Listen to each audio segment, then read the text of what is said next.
Welcome back, brothers and sisters. I am Braden. This is Langley Outdoors Academy, and thank you for stopping by.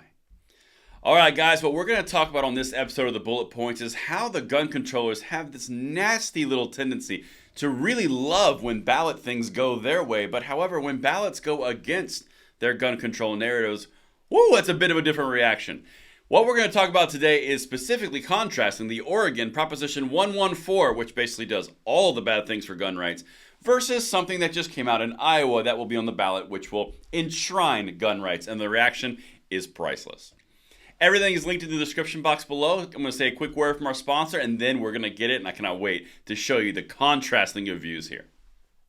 You guys heard of the castle doctrine? Well, with this sponsor, we're going to take it to the next level. And if you are defending your castle with something more traditional that looks like this, or maybe something a little more modern that looks like this, Established Titles gives you the ability to call yourself Lord or Lady while defending your castle.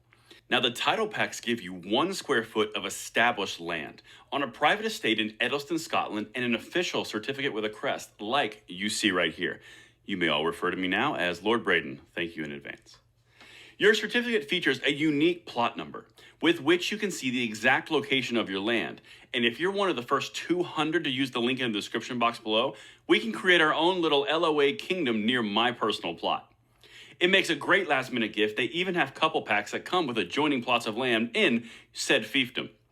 They plant a tree with every order and work with global charities, one tree planted and trees to the future to support global reforestation efforts. My personal favorite reason to do this? You could officially change your name to Lord or Lady, so anything woke will have to address you by your proper title, which will send them into the next dimension, which might be worth it by itself. And you can get on that credit card, and you can even put it on your dating profiles. It makes an amazing last-minute gift. Establishment Titles is actually running a massive sale right now.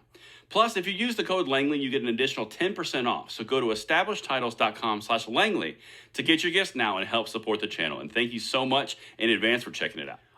All right, so as I mentioned in the intro, you guys know all about the Oregon Proposition 114, which we're going to cover in more length, but basically, it's the most unconstitutional proposition that's been out there for a while, requiring licensure for firearm ownership, mandating training, all sorts of different things.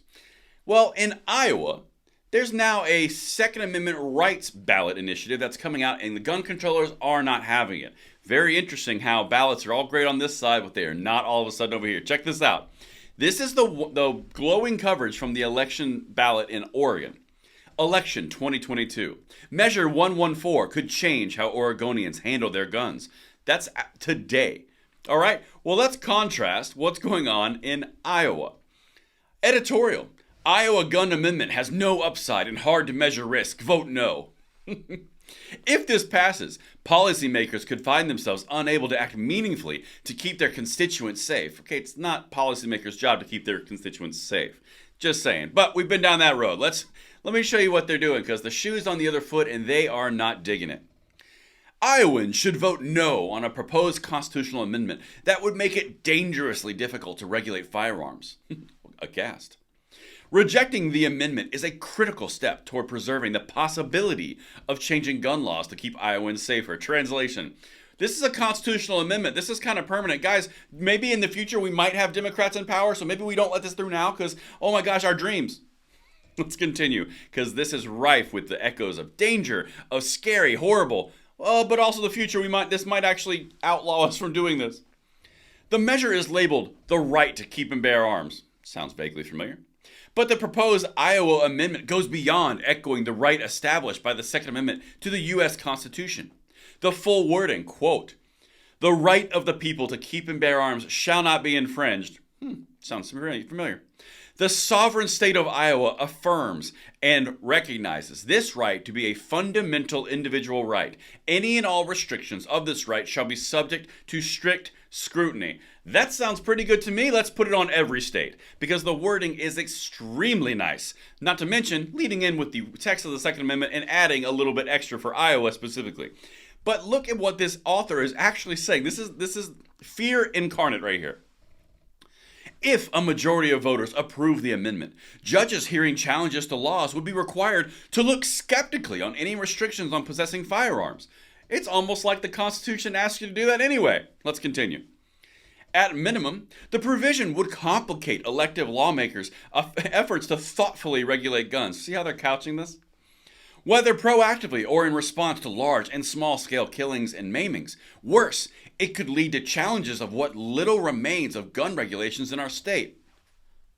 Iowa, can I get the copy of this? Because Georgia could use something like this. But you hear what they're doing. Oregon is all good. It's all made. It's the people need to speak. It's the ballot. It's common sense gun control. Iowa does it. Whoa, guys, we might not be able to do anything in the future. This could make it harder. Judges will have to look with scrutiny on infringements on the Second Amendment. We can't have that. That gets in the way of all of our future desires. Quite a juxtaposition. But let's continue. Oh, man, these people. Iowans enjoy robust gun rights.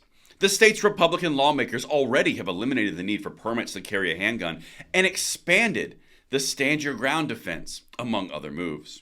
If Iowa judges must weigh these laws using strict scrutiny, there's little chance a future state house could ever reverse or even moderate them. Do you hear the fear here? Guys, if you vote yes on this, that means the gun controllers can never come in and subvert the Second Amendment. What are we going to do?